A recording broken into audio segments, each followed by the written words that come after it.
contarles una historia de amor. Esa es María, una joven que se enamoró previamente de un muchacho que era muy simpático, que tenía ahí unos bigotes matadores, ¿cierto? Se enamoraron perdidamente y empezaron a pololear. El pololeo avanzó y ellos se casaron. Se casaron y constituyeron una hermosa familia, con todo lo que tiene derecho. Luna de miel, nacieron ahí, ya nació el primer hijo. Era una verdadera historia de amor. Todo marchaba de lujo. Tenían su casita en una ciudad un poco más apartada, una casa grande, bonita. Un hijo chico sano. Y esa pareja vivía muy feliz hasta que se destapó los archivos secretos de Don Darcy.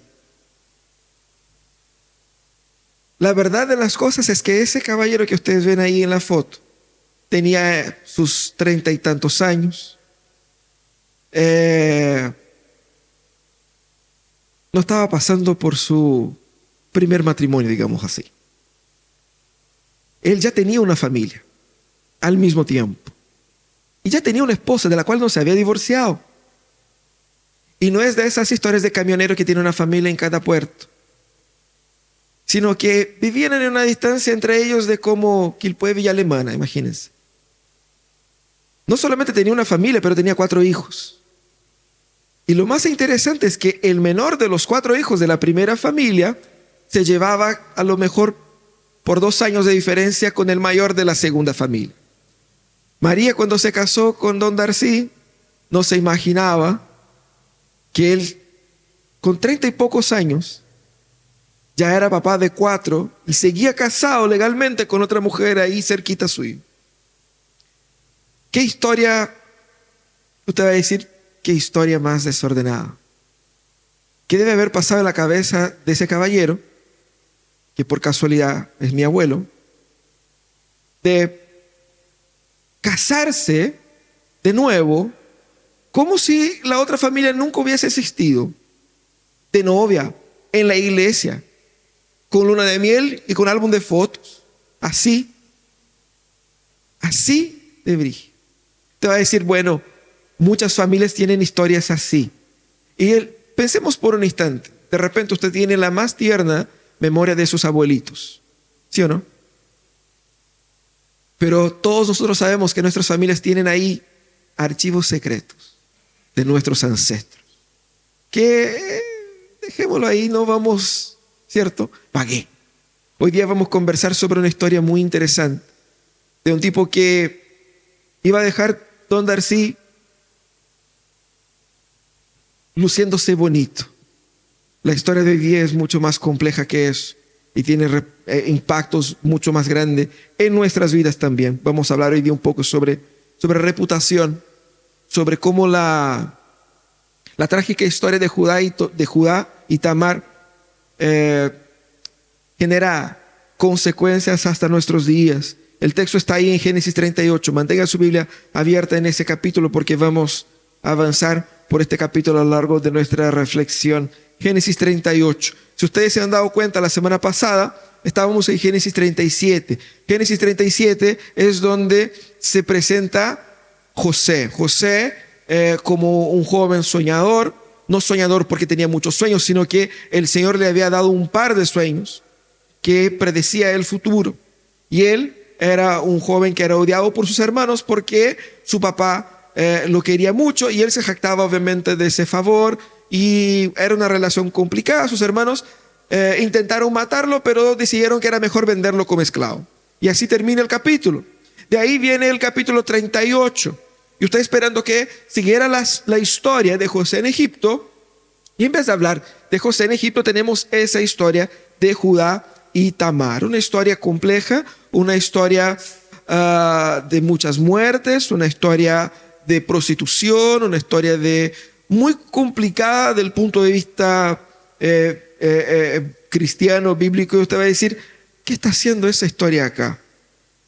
Esa historia básicamente lo que viene a hacer es destapar los archivos secretos de Judá. ¿Por qué? ¿Sabe por qué esa historia es importante? ¿Sabe por qué cuando termina la historia de José siendo vendido para Egipto, no sigue la historia de José en Egipto directamente, sino que viene toda una historia bien desordenada de los pecados de uno de los otros hijos de Jacob? Porque de Génesis 37 hasta el capítulo 50, lo que vemos no es la típica historia de José. Ese tramo todo del final de Génesis, lo que nos está contando ahí es el desarrollo de la familia del pacto. Cómo la familia del pacto se va consolidando a transformarse el pueblo que vemos siendo retirado de Egipto por Moisés. Y siendo obviamente el pueblo que nosotros conocemos hoy. Entonces, eso es lo que nos está mostrando ahí. Y hay dos personajes importantes. Uno de ellos obviamente es José, que cumple un rol de ser un instrumento por medio del cual Dios va a sacar el pueblo de la hambruna y llevarlo a Egipto en seguridad. Pero hay un otro elemento muy importante que es Judá. Nosotros sabemos que Judá es importante porque hasta hoy día nosotros conocemos a los judíos. ¿Cuántas otras tribus de Israel ustedes conocen? De memoria, ya. Benjamín y Rubén, ahí quedamos, ¿cierto? Y ahí vamos, hay un montón de hijos así como que están medios ahí, son 12, a veces se me olvida. Pero Judá es el primero, o el primer nombre que no se nos viene a la mente. ¿Por qué decimos que Jesús es el león de la tribu de Judá vino el rey David, y del rey David vino el Salvador del mundo? Por lo tanto, podemos decir que es una de las tribus más importantes. Pero lo interesante es que en esa historia que vemos, Judá ni siquiera fue el primer hijo de Jacob, ni siquiera fue el segundo. Fue el tercer hijo que Jacob tuvo con Lea. Ese personaje se nos es presentado en el capítulo anterior como aquel que había vendido a su hermano, aquel que ingenió la idea de vender a José como esclavo. Él era parte de los que odiaban a José. No era así como gente buena, gente santa. Él ya no tenía una reputación buena en el capítulo 37, pero el capítulo 38 termina de matar la reputación de Judá y lo hace de una forma fantástica porque va a mostrar ahí algo muy importante en la narrativa bíblica. Los personajes que Dios elige para ser instrumentos claves de su obra en el mundo, todos ellos experimentan ese arco redentor, es decir, son mostrados ellos en su peor momento, la transformación que Dios hace en ellos y cómo Dios los usa para cumplir sus propósitos en la historia. Y eso es lo que pasa con Judá. Entonces hoy día vamos a abrir los archivos secretos, no tan secretos porque hay un capítulo entero que está bien ahí explícito para nosotros sobre su conducta. Y ese capítulo nos va a mostrar ahí, básicamente para resumir la historia, los 3 desvíos de Judá. 3 desvíos de Judá que ese capítulo nos enseña y que muestra cómo Judá termina siendo uno de los hombres que tenía todo, pero todo, para ser uno de los peores hijos de Jacob. Y mira que Jacob tuvo un hijo que se acostó con su señora, tuvo otros 2 que mataron una ciudad entera. La lista estaba difícil de ganar el puesto de peor hijo, ¿no? Pero Judá se lanzó ahí con desvíos importantes y vamos a conversar un poco sobre eso. El primer desvío de Judá es el desvío geográfico, que está justo ahí en el capítulo 38, versículo 1, dice: por esos días Judá se apartó de sus hermanos y se fue a vivir a la casa de un hombre llamado Hirá, residente del pueblo de Adulán. Parece algo bastante común y corriente. Él salió de la casa del papá y se fue a vivir solo. Para nosotros en la cultura contemporánea eso es maravilloso, eso es excelente. Pero pensemos, tenemos que volver al contexto. ¿Cuál era el contexto? El contexto que Dios llamó desde Abraham a una familia y formó esa familia para dar a esa familia, por medio del pacto, una promesa. La promesa de que heredarían un territorio, la promesa de que esa familia sería diferente de todas las demás, de que ellos no debían adorar a los dioses de las demás naciones, de que ellos debiesen adorar solamente a Jehová. Era la familia del pacto. Sobre esa familia había bendiciones, y quien bendijera esa familia sería bendecido, quien maldijera esa familia sería maldecido. Por lo tanto, vivir dentro del contexto, del ambiente, de la familia, del pacto, era prácticamente lo que en nuestros términos hoy día significa estar dentro de la iglesia o pertenecer a la iglesia, estar dentro del pueblo del pacto. ¿Qué es lo que hace Jacob? Jacob, luego después de haber vendido a su hermano como esclavo, mentido para su padre diciendo que su hermano había muerto, dejando a su padre ahí en duelo profundo, llorando la muerte del hermano perdido que estaba vivo, pero que él pensaba que estaba muerto, Judá, con tremenda sensibilidad, ¿sabe qué? Voy a vivir con unos amigos en un territorio que es pagano, que no fue dado por el Señor. Lo más interesante de ese texto es que nuestras versiones dicen aquí, como hemos leído, que Judá se apartó de sus hermanos. Pero el texto en hebreo dice literalmente que Judá descendió. Y si usted vuelve, si usted tiene la Biblia ahí, la NBI en el celular, usted busca ahí en la versión de Reina Valera 1909, a ver qué es esa expresión, descendió. La Biblia del Oso también. Antiguamente utilizaban esa expresión, pero es difícil de traducir y hacer encajarlo estilísticamente acá. ¿Pero qué significa que descendió? Descendió geográficamente de una región que estaba más al norte para una región que estaba más al sur. Pero también en las palabras del autor bíblico, él descendió simbólicamente. Él desciende, él se aleja, él se aparta. Como el hijo pródigo que se apartó de su padre y fue a una tierra lejana. Eso es lo que pasa con Judá. Y eso revela primeramente el anhelo que tenía en su corazón. Un anhelo de vivir fuera de los planes redentivos de Dios para ellos como familia, para él y para ellos como familia. Confirma su insensibilidad y revela la falta de compromiso con el pacto de Dios, con las promesas de Dios, con los propósitos de Dios, porque él se aparta del territorio que Dios había prometido a sus ancestros que les daría a ellos y va a vivir en medio del pueblo pagano. Ese nuevo desvío geográfico produce ahí nuevas asociaciones. Él se acerca con un amigo llamado Hirá. Dice que fue a vivir en la casa de Hirá. Uno se imagina que es como en nuestros días, ¿no? Donde uno va a vivir en su casa, así como que básicamente vivir en la casa, no es vivir en la misma habitación, sino que dentro de un terreno, por decirlo así, donde cada uno tiene su carpa. Pero en otro sentido es vivir debajo de la cultura de Hirá, vivir debajo de las leyes de Hirá. Eso es vivir en la casa bíblicamente. Y eso es lo que hizo Judá.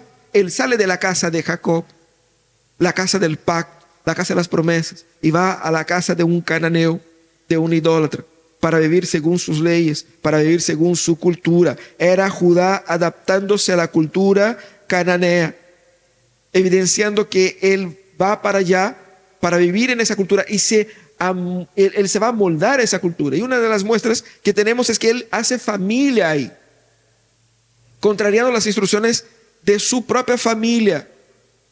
¿Cuál fue la instrucción que Abraham dio para escoger una hija para Isaac? La misma instrucción que recibió Jacob cuando va a buscar una esposa para sí. Nosotros vemos que los hijos del pacto acá, todos ellos estaban fracasando en ese aspecto. El desvío geográfico aquí de Judá revela para nosotros que así también funciona con nosotros. Casi siempre el desvío geográfico es el primer paso para el desvío espiritual, para el desvío moral. La mera presencia física, ojo con eso, no es suficiente como que para categorizar mi desvío del Señor, pero simboliza donde yo quiero estar. No es solamente porque él estaba en otro lugar, su corazón quería estar ahí. El desvío geográfico es una evidencia del desvío del corazón. Y más, condiciona, facilita para que yo construya hábitos pecaminosos de acuerdo al contexto al cual yo estoy yendo. Y eso es lo que pasó con Judá. Y es importante que entendamos eso. Muchas veces nosotros nos apartamos geográficamente de Dios al apartarnos de la comunión de la iglesia, al apartarnos del ambiente donde se vive Dios, donde se habla de Dios, donde se comparte de Dios. Hemos creado casas y nos hemos habituado y habitado ambientes que nos están condicionando, nos están discipulando, nos están enseñando. Hemos apartado nuestros pasos y por apartar nuestros pasos hemos apartado nuestros corazones. Por eso que el autor de Hebreos va a decir que no debemos dejar de congregarnos. No es porque la mera presencia física en un espacio ya es suficiente, sino que es un indicador, un condicionador para la construcción de una vida firme en el Señor. Ese fue el primer desvío de Judá, al cual también tenemos que evitar. Hay un segundo desvío que es consecuencia del primero, que fue el desvío familiar, y aquí la cosa se complica un poco. Dice, versículo 2, allí Judá conoció a una mujer, una hija de un cananeo llamado Súa, y se casó con ella. Luego de tener relaciones con ella, ella concibió y dio a luz a un hijo al que llamó Tiempo después volvió y concibió y dio a luz otro hijo al que llamó Onán. Pasado el tiempo tuvo otro hijo al que llamó Selá, el cual nació en Kesib. Judá consiguió para su hijo mayor, una esposa que se llamaba Tamar. Pero al Señor no le agradó la mala conducta del primogénito de Judá y le quitó la vida. Entonces Judá dijo a Onán, cásate con la viuda de tu hermano y cumple con el deber de cuñado, así le darás descendencia a tu hermano. Pero Onán sabía que el hijo que naciera no sería reconocido como suyo. Por eso, cada vez que tenía relaciones con ella, derramaba el semen en el suelo y así evitaba que su hermano tuviera descendencia. Esta conducta ofendió mucho al Señor, así que también a él le quitó la vida. Entonces Judá dijo a su nuera Tamar, quédate como viuda en la casa de tu padre hasta que mi hijo Selá tenga la edad de casarse contigo. Pero en realidad Judá pensaba que Selá podría morirse, lo mismo que sus hermanos, así que Tamar se fue a vivir en la casa de su padre.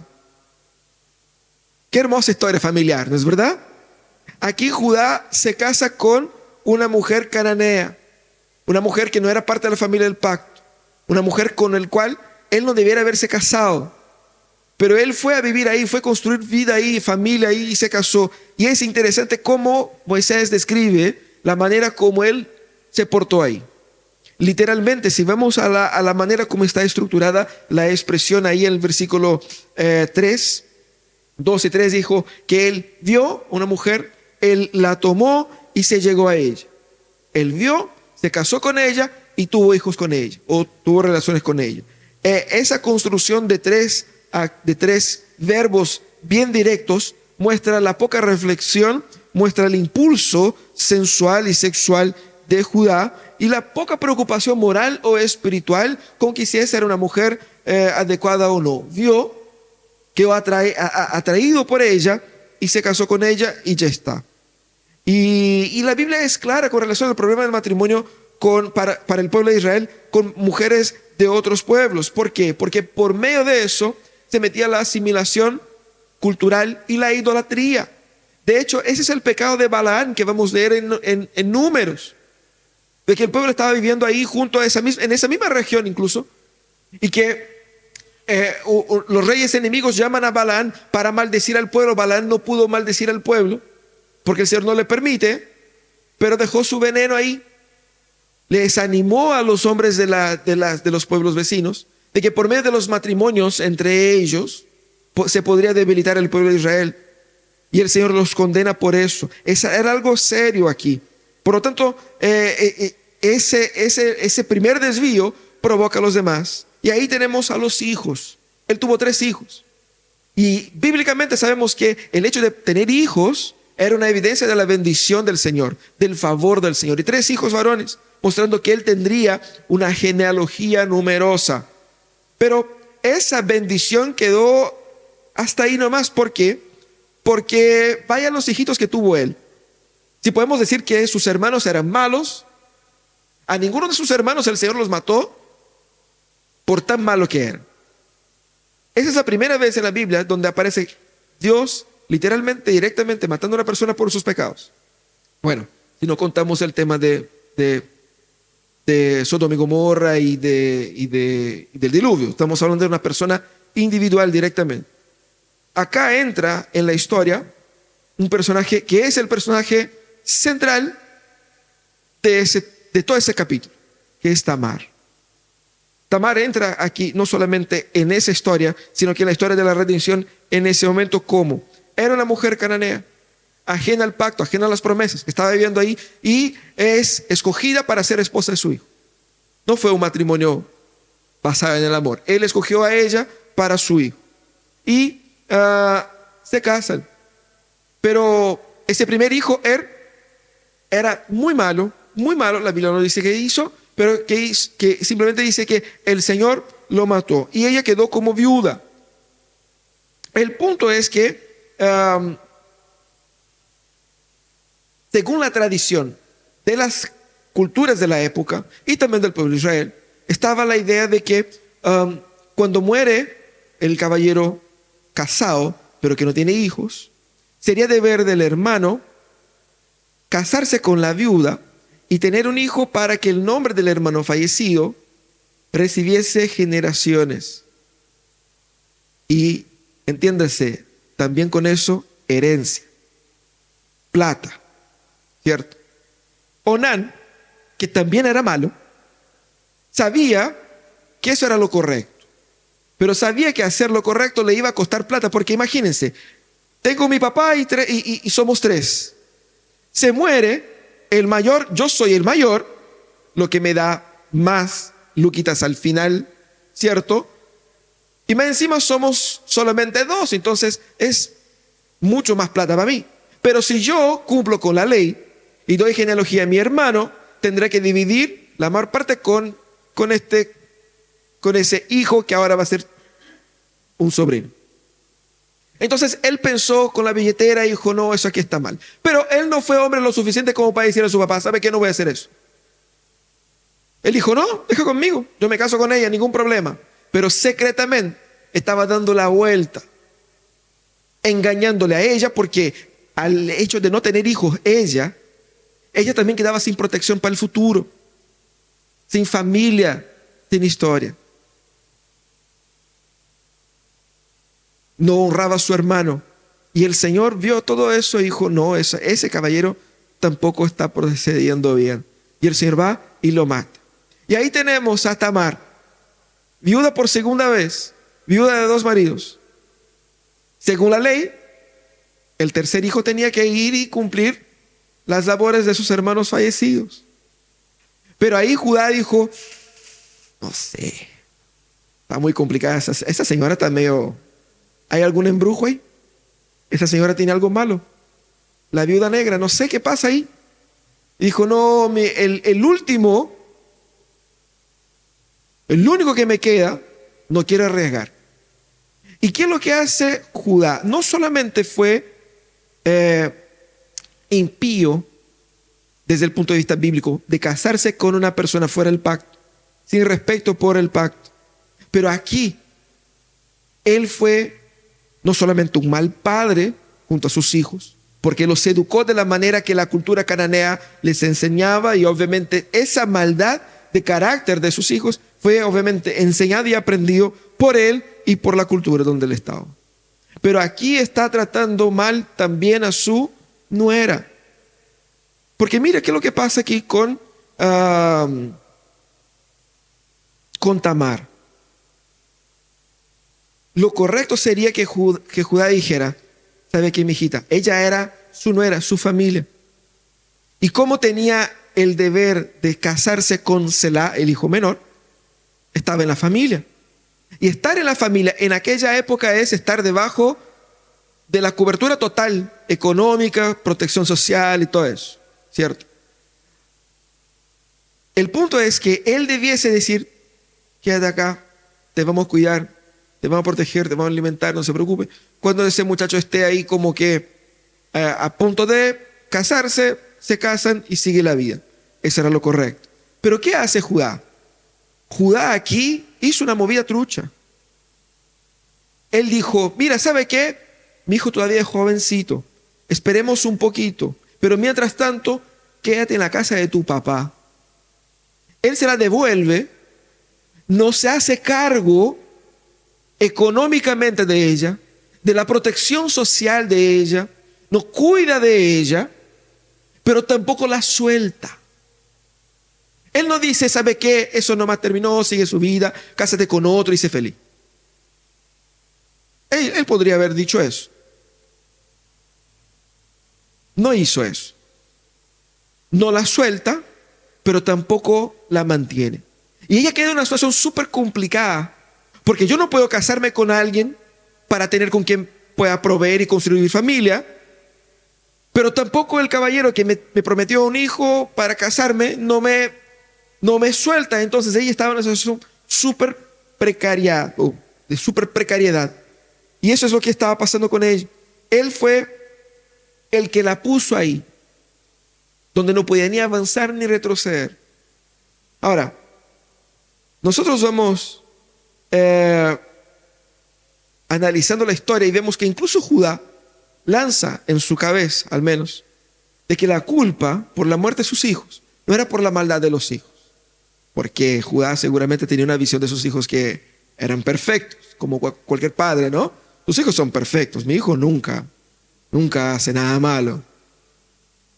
El problema debiera tener la señora. Y lo más interesante es cómo la historia va dando pistas de que todo camina para un plot twist tremendo.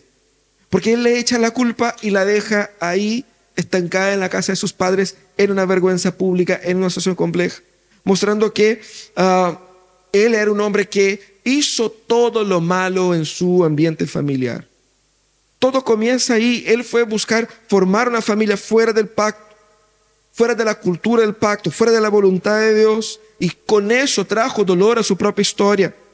Aquí vemos su fracaso como padre, su fracaso en la educación de sus hijos.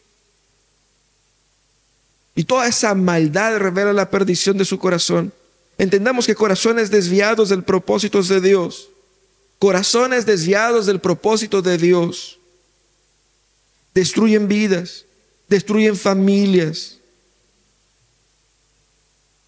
Y por medio de las sucesivas decisiones equivocadas que uno va tomando en familia, producto de corazones desordenados, uno se destruye a sí mismo y todos los que están alrededor suyo.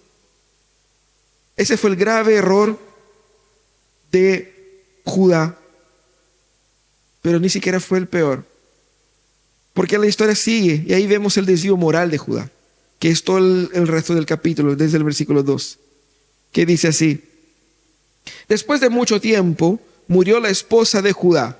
Los comentaristas no saben cuánto tiempo pudo haber sido, pero se cree que un año, un poco más de un año, lo suficiente como que para Tamar se diera cuenta de que ese viejo me está engañando. Dijo: después de mucho tiempo murió la esposa de Judá, la hija de Súa.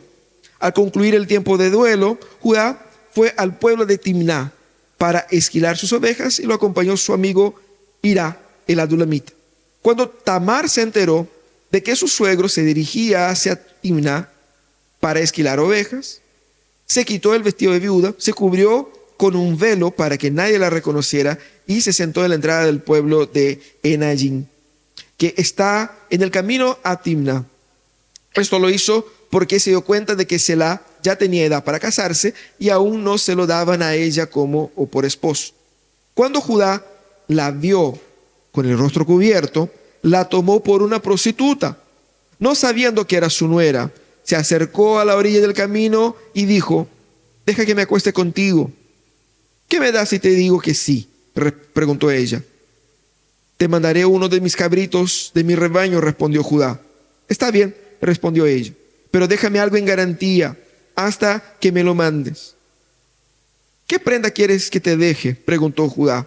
Dame tu sello, su cordón y el bastón que llevas en la mano, respondió Tamar. Judá se los entregó y se acostó con ella y la dejó embarazada.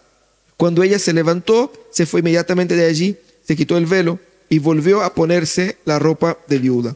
Más tarde Judá envió un cabrito por medio de su amigo Dulamita para recuperar las prendas que había dejado con la mujer, pero su amigo no dio con ella. Entonces preguntó a la gente del lugar: ¿dónde está la prostituta del santuario de Naín, la que se sentaba junto al camino? Aquí nunca ha habido una prostituta así, le contestaron.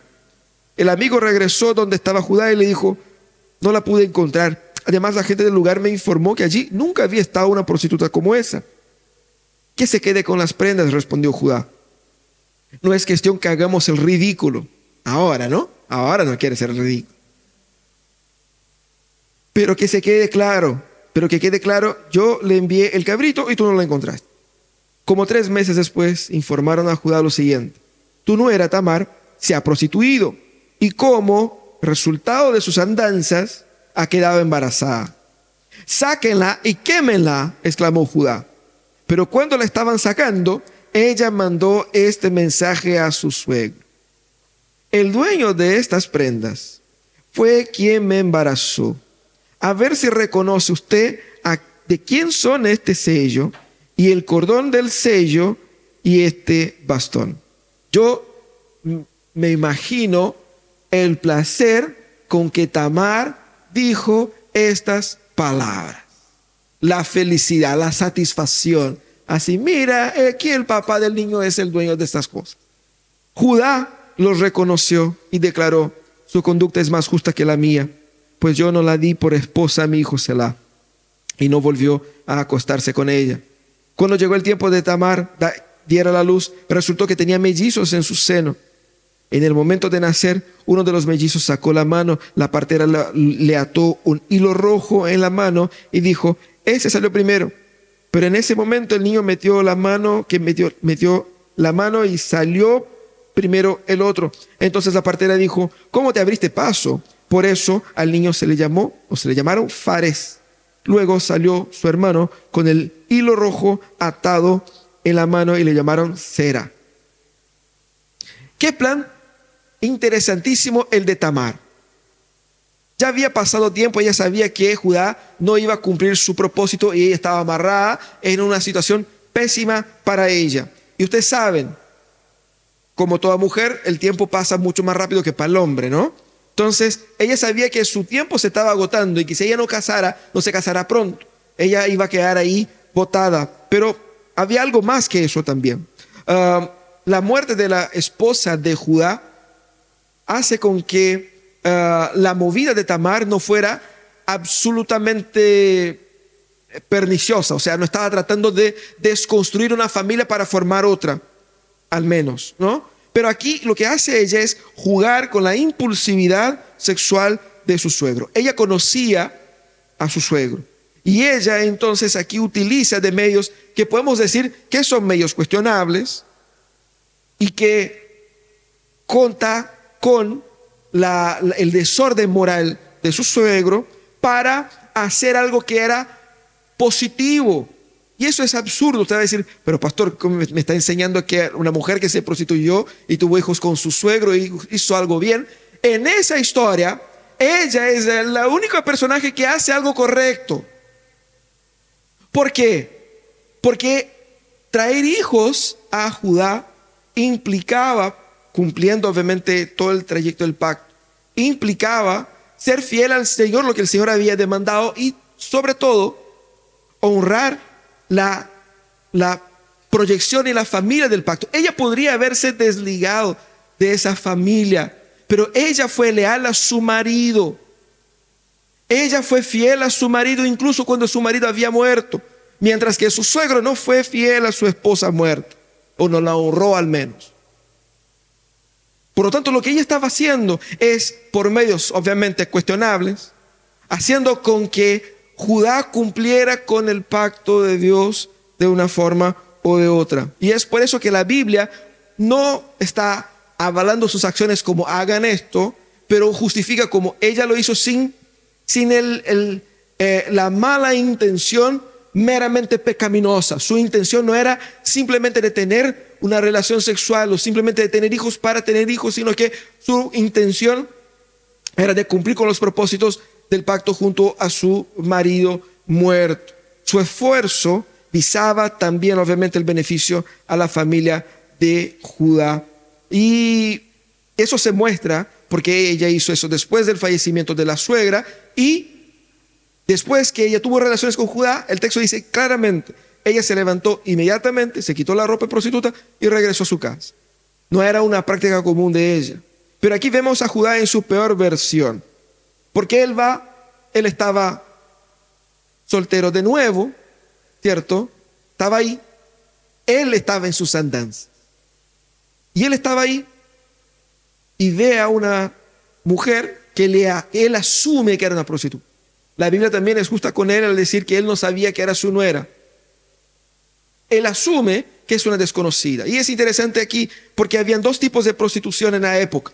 La prostitución común y corriente, donde las mujeres se prostituían por dinero simplemente, y esas mujeres no llevaban un velo. Pero había un otro tipo de prostitución, que era la prostitución cultural. Lo hacían para la adoración de una divinidad, porque por medio de las relaciones sexuales se creía que estaba estimulando a esa divinidad que aumentara la productividad de las cosechas. Y es por eso que muchas divinidades de la antigüedad están asociadas al sexo, porque por medio de la práctica sexual se proyecta una fecundidad también en la tierra, y se entrega a la divinidad una especie de pedido, auspicio de fecundidad económica. Entonces habían esas personas, tanto mujeres como hombres, que servían a esos dioses y que por medio de las relaciones sexuales adoraban y servían a sus dioses. Entonces tenía un aspecto cultural. Por eso ella estaba con el rostro cubierto. Ese era el contexto. Y él asumió que era una mujer que estaba sirviendo a esta divinidad. Entonces no solamente era una prostituta común y corriente, sino que era también lo que estaba haciendo Judá, una relación idólatra. Él va y él toma la iniciativa, y la Biblia nos muestra cómo ella sabía que él era impulsivo, porque él no se había preparado para eso. Porque él estaba ahí y no había llevado la billetera. Y él estaba desprevenido, digámoslo así. Porque fue una cuestión de oportunidad. Y ella sabía de eso, y son uno dice las casualidades de la providencia, pero es la providencia de Dios. Ella sabía que eso podría pasar y le pide su carné. Déjame su carné. El sello significaba el instrumento con el cual él firmaba y declaraba que él era él. Todas las personas de respeto importantes cargaban un sello, cargaban ese símbolo que demostraba su poder social y su firma como líder de una familia.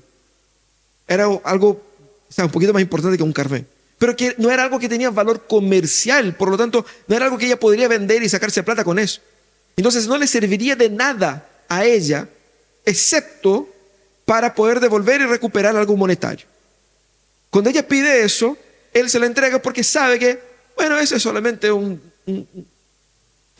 carnet, no es así que le esté pasando algo de valor, por decirlo así. Ella juega con eso y se aprovecha de eso. Y lo más interesante es que Judá, después de haber tenido relaciones con ella, envía el pago, envía un cabrito, mostrando que él fue más leal a una prostituta desconocida que a su nuera. Él estaba más preocupado con su nombre que con su familia. Y ese desvío moral de Judá se va poniendo cada vez más evidente. Aquí interesante que él incluso dice, no es cuestión que hagamos el ridículo, porque tenía vergüenza de la gente. Pero cuando llega el clímax de la historia, ahí todo se pone fantástico. ¿Por qué? Porque ella queda embarazada, ella estaba ahí de luto en su casa, queda embarazada y la gente dice, mira, y como la manera como describen se imagina claramente la gente chismeando, así como que, mira, ¿supiste la última? Tamara está con Guatita. Se le nota, parece ahí unos 6 meses. A lo mejor anduvo con los cabros de la región. Y es brígido porque Porque Judá, lo primero que dice es, sáquenla y quémela. Pregúntense ustedes, ¿por qué Judá dijo eso? ¿Saben por qué? Uno, él tenía autoridad legal sobre ella. Él era el esposo de su hijo, era parte de su familia. Es decir, legalmente, él era el juez que determinaba y que daba protección legal a ella. Pero ¿dónde estaba ella? No estaba viviendo en su casa, no estaba comiendo su comida. Él se la había devolvido a sus padres. Entonces, era Barça lo suficiente de no pagarle, no mantenerle, no protegerle, no dar el hijo como debiera haber dado. Pero cuando ella peca, él asume su derecho de yo soy el jefe de la familia, el jefe de ella, y yo determino que ella deba ser castigada de esa forma. Y es por eso que la llevan, porque él tenía ese poder y esa autoridad sobre ella. Y ahí ella va y dice esas palabras hermosas: el dueño de esas prendas es el padre de mi hijo. Y en ese momento, el clímax no está porque se revela que es Judá. El clímax está por las palabras que Judá dijo: ella es más justa que yo. Eso no es menor. Aquí estamos viendo al abuelito de Jesús, 11 generaciones para David, diciendo que una cananea que se fingió de prostituta para acostarse con él es más justa que él. Él reconoce su pecado, él reconoce su mentira, porque dice: yo debía haber dado a mi hijo para casarse con ella y no lo hice. Él reconoce su pecado y él confiesa su pecado públicamente. Y la muestra de que él reconoce su pecado es que él ya no se acuesta con ella. Asume el costo y el precio de su desviación. Y ahí es donde el Señor actúa ahora en medio de ese caos con gracia. Porque el Señor dio a Tamar hijos. Y la Biblia dice que eran mellizos. Tenemos un experto en mellizos acá, ¿cierto? Bíblicamente, fíjense en todo el libro de Génesis específicamente, cómo Dios utiliza la manera como llegan los hijos como una señal. Esa historia de Judá y Tamar y de los hijos Fares y Zera nos hace recordar otra historia muy parecida, importante de la historia del pacto, que es la historia de Jacob y Esaú. El hecho de que fueran dos hijos muestra la bendición del Señor, confirmando sobre Tamar su bendición y su favor. Pero de los dos hijos que les nació, el primero puso la mano para afuera y le amarraron con un cordón rojo. Lo mismo pasó con Esaú, que nació primero, que tenía asociado con él el color rojo por el plato de lentillas que él comió. Pero el escogido, en este caso como en aquel caso, fue el otro. El que nació después, nació primero. El que nació después fue elegido para ser el primero, que era Fares.